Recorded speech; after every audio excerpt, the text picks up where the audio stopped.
Hello everyone, welcome to my channel Small Step Forward. I'm Sukanya. ଆଜିଠୁ plus two second ଇୟର୍ର ଆମେ regular ବେସିସ୍ରେ class କରିବା। ତା ପୂର୍ବରୁ ଆମେ କିଛି ତା କନସେପ୍ଟ କଣ୍ଟେଣ୍ଟ ବିଷୟରେ ପଢ଼ିବା। ତ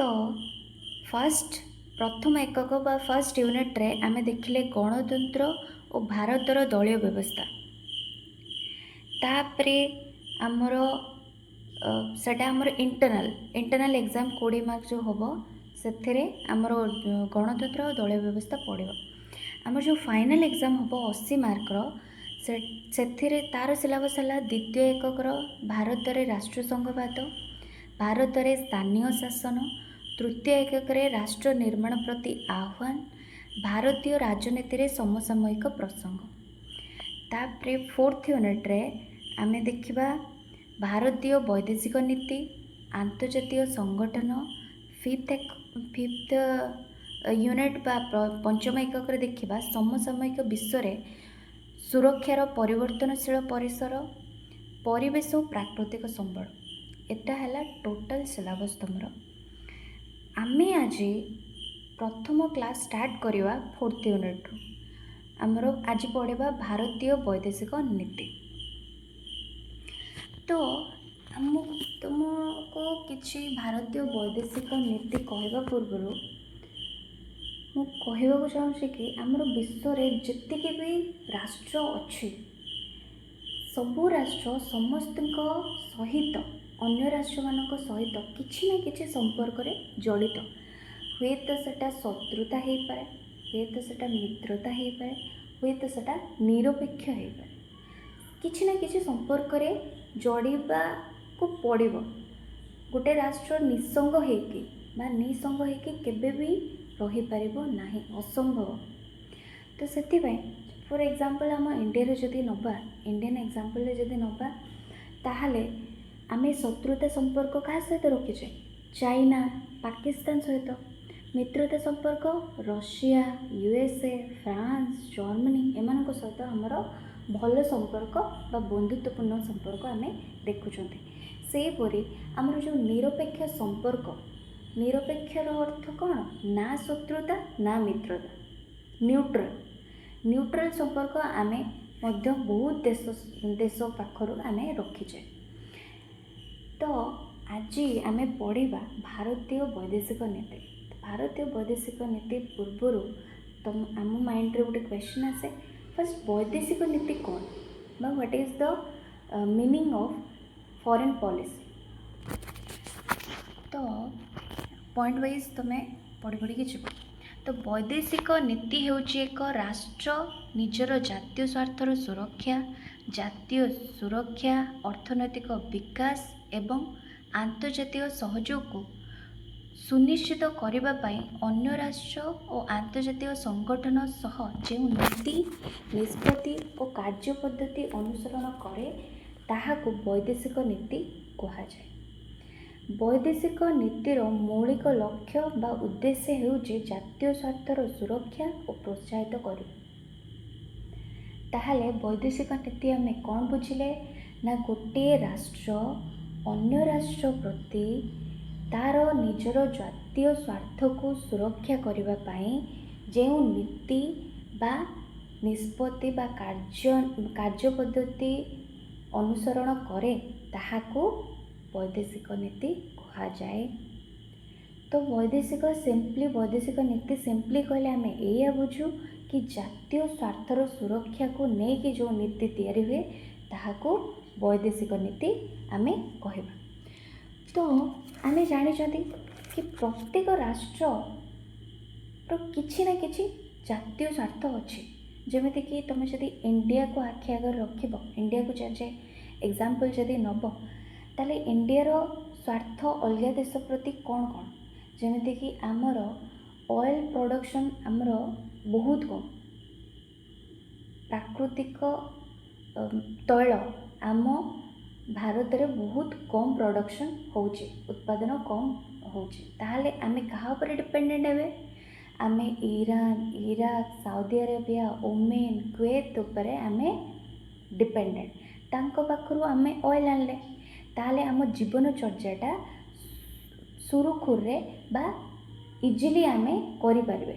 ସେ ଅଏଲ୍ ଆମେ ଯେଉଁ ଯାନବାହନ ଚଳାଉଛେ କି ଯାହା ବି ଫ୍ୟାକ୍ଟ୍ରିଜ୍ ହଉ କିଛି ବି ୟୁଜ୍ରେ ହଉ, LPG CNG ଏଇଟା ସବୁ ବାହାର କଣ୍ଟ୍ରିରୁ ଆସୁଛି। ତା ଦ୍ୱାରା କ'ଣ ହେଉଛି, ଆମ ଦୈନନ୍ଦିନ କାର୍ଯ୍ୟ ସୁରୁଖୁରୁରେ ବା ଇଜି ୱେରେ ଆମେ ଚାଲୁଛେ। ତ ଆମେ ଯଦି ସୁସମ୍ପର୍କ ନ ରଖିବା, ଆମେ ଯଦି ଆମ ନୀତି ଆଉ ଆଚରଣକୁ ଠିକ୍ସେ ନ ରଖିବା, ତାଙ୍କ ସହିତ ସୁସମ୍ପର୍କ ନ ରଖିବା, ତାହେଲେ ଆମେ ଏଇ ଯେଉଁ ଅଏଲ୍ ପ୍ରଡକ୍ସନ୍ ଯେହେତୁ ଆମ ଦେଶରେ ନାହିଁ, ଆମେ ବହୁତ ଅସୁବିଧାର ସମ୍ମୁଖୀନ ହେବା। ସେଇଭଳିଆ ଆମ ନିରାପତ୍ତା, ଆମ ସିକ୍ୟୁରିଟି ପାଇଁ ଯେଉଁ ଆର୍ମସ୍ ସବୁ ଆସୁଛି, ଯେଉଁ ଇକ୍ୱିପମେଣ୍ଟ ସବୁ ଆସୁଛି, ୱେପନ୍ ସବୁ ଆସୁଛି, ଯୁଦ୍ଧ ଅସ୍ତ୍ର ସବୁ ଆସୁଛି, କାହା ପାଖରୁ ଆସୁଛି? ଜର୍ମାନୀ, ଫ୍ରାନ୍ସ, ଆମର ରଷିଆ, ଏଇମାନଙ୍କ ପାଖରୁ ଆମେ ୱେପନ୍ ସବୁ କିଣୁଛେ। ଇସ୍ରାଏଲ, ଏମାନଙ୍କ ପାଖରୁ ଆମେ ଅସ୍ତ୍ରଶସ୍ତ୍ର କିଣିଲେ। ଅସ୍ତ୍ରଶସ୍ତ୍ର କିଣିବା ଦ୍ୱାରା ଆମର ଜାତୀୟ ସ୍ୱାର୍ଥ ସୁରକ୍ଷା ହେଉଛି। କ'ଣ ଜାତୀୟ ସ୍ୱାର୍ଥ? ନା ଆମ ଦେଶକୁ ନିରାପତ୍ତା ଆଉ ଆତ୍ମରକ୍ଷା କରିବାରେ ଆମେ ଇଜି ହେଉଛି ସେଟା। ତ ଆମର ସେଇଭଳିଆ ଆମ ଦେଶରେ ମଧ୍ୟ କିଛି ଜାତୀୟ ସ୍ୱାର୍ଥ ଅଛି, ତାକୁ ଫୁଲଫିଲ୍ କରିବା ପାଇଁ ଆମେ କିଛି ନୀତି ଆପଣାନ୍ତେ।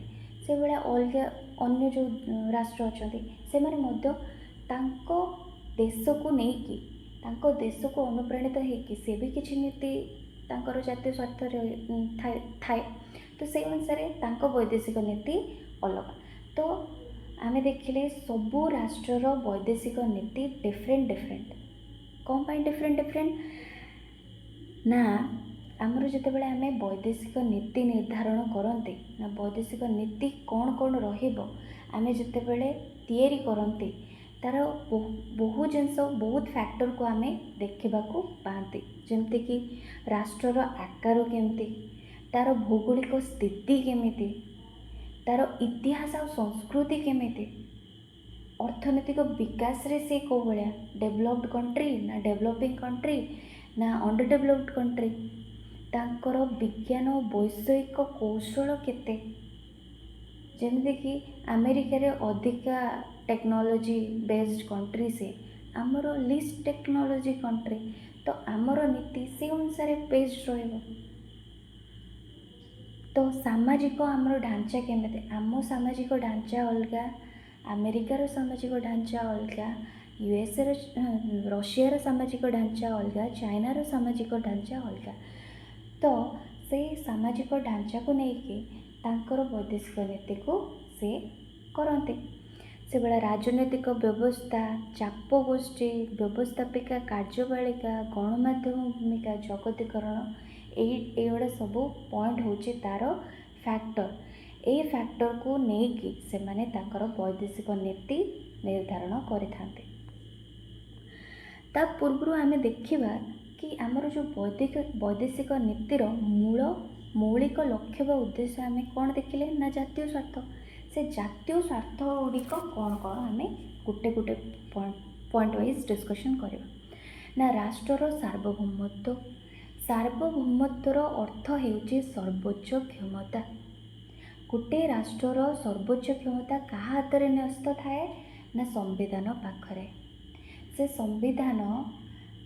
ସମ୍ବିଧାନର ଯାହା ବି ନୀତି ନିୟମ ସବୁ କିଛି କାହା ଦ୍ୱାରା ଇନଫ୍ଲୁଏନ୍ସଡ ନ ହେଇକି ସେ ଇଣ୍ଡିପେଣ୍ଡେଣ୍ଟ ଭାବରେ ସେ ତା'ର କାର୍ଯ୍ୟ କରିବାକୁ ସାର୍ବଭୌମ କୁହାଯାଏ। ଯେମିତିକି ଅଲଗା ଦେଶର ଇଣ୍ଟରଫେରେନ୍ସ ରହିବ ନାହିଁ ସେ ଷ୍ଟେଟ୍ରେ, ସେ ରାଷ୍ଟ୍ରରେ। ଏଟା ହେଉଛି ଫାର୍ଷ୍ଟ ଆମର ରାଷ୍ଟ୍ରର ସାର୍ବଭୌମତ୍ୱ ହେଉଛି ଫାର୍ଷ୍ଟ ଆମର ଜାତୀୟ ସ୍ୱାର୍ଥ। ସେକେଣ୍ଡ ପଏଣ୍ଟ ହେଲା ଭୌଗୋଳିକ ଅଖଣ୍ଡତା। ଆମର ଇଣ୍ଡିଆର ଯେଉଁ ଟେରିଟୋରି ଅଛି ବା ଭୂଖଣ୍ଡ ଅଛି, ତାର ସୁରକ୍ଷା ଆମେ ଯେମିତି ଠିକ୍ସେ କରିବା। ସେଥିପାଇଁ ଆମେ କ'ଣ କରୁଛେ, ବହୁତ ସାରା ଆର୍ମି, ନେଭି, ସୋଲଜରମାନଙ୍କୁ ଆମେ ସେ ବର୍ଡ଼ରରେ ରଖିଛେ। ଆମ ନିରାପତ୍ତା ଓ ଆତ୍ମରକ୍ଷା କରିବା ସହିତ ଆମର ଭୌଗୋଳିକ ଅଖଣ୍ଡତାକୁ ବଜାଇ ରଖନ୍ତି। ତାପରେ ନାଗରିକମାନଙ୍କର ସ୍ୱାର୍ଥ ରକ୍ଷା। गोटे राष्ट्रटे तैयारी होगा पाई चारिटा एलिमेंट्स बा चारिटा उपादान दरकार। फास्ट है सार्वभौमत्व, भूखंड, सेकेंड, थर्ड है जनसंख्या, फोर्थ है आमर सरकार। यही चारिटा उपादान को लेकिन गोटे राष्ट्र तैयारी हुए।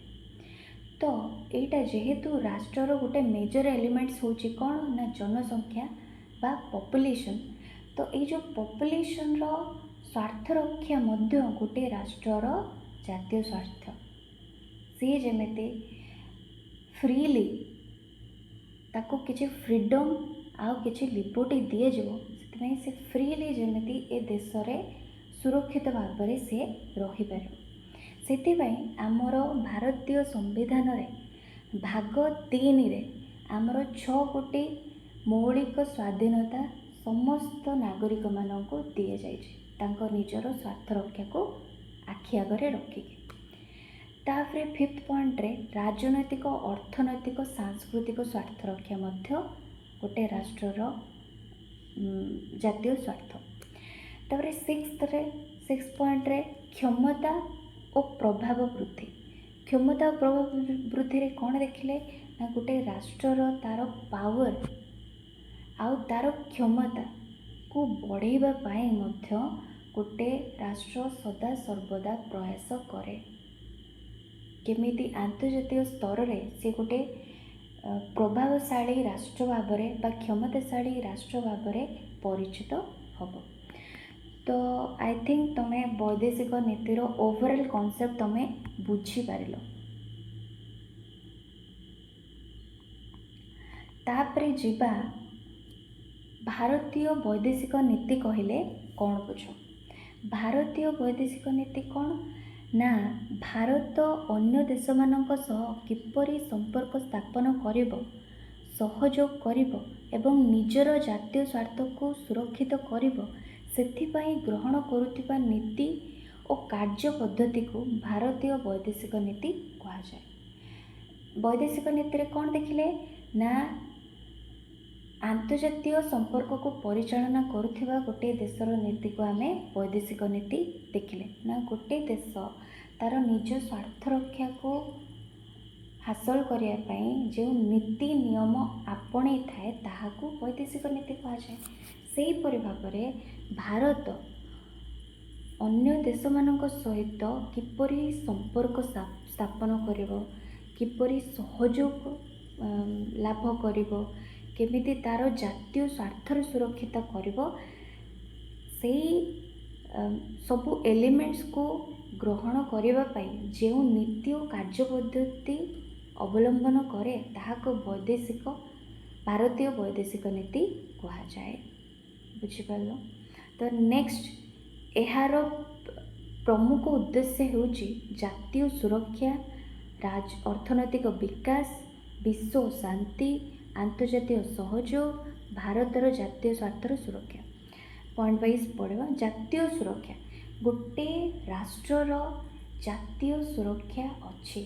जातीय सुरक्षा व्यक्ति सुरक्षा, व्यक्तिगत सुरक्षा जातीय सुरक्षा रो गोटे डिफरेंस अच्छे कौन ना जातीय सुरक्षा कहले कौन बुझ ना टोटाल गोटे राष्ट्रर पूरा ओवरऑल जी पॉपुलेशन अच्छी ता सहित सहित तार सार्वभौम तार भूखंड अखंडता को मेंटेन करवा सबू कथा को ध्यान रखा को कौन कह जाए जातीय सुरक्षा कह जाए।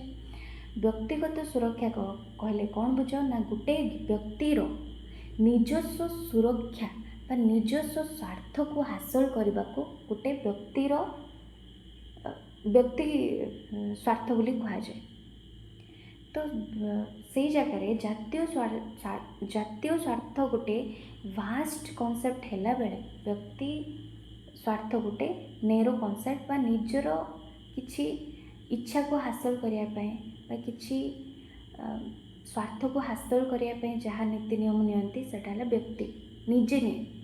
किंतु जातीय स्वार्थ कौन ना से अनुसार आम जति फॉरेन मिनिस्ट्री अच्छी से मैंने कौन करती किछि नीति नियम करती जो द्वारा टोटाल भारत सिक्योर रहिबो, भारत सुरक्षित रहिबो, भारतर स्वार्थ रक्षा हासिल हो पारे।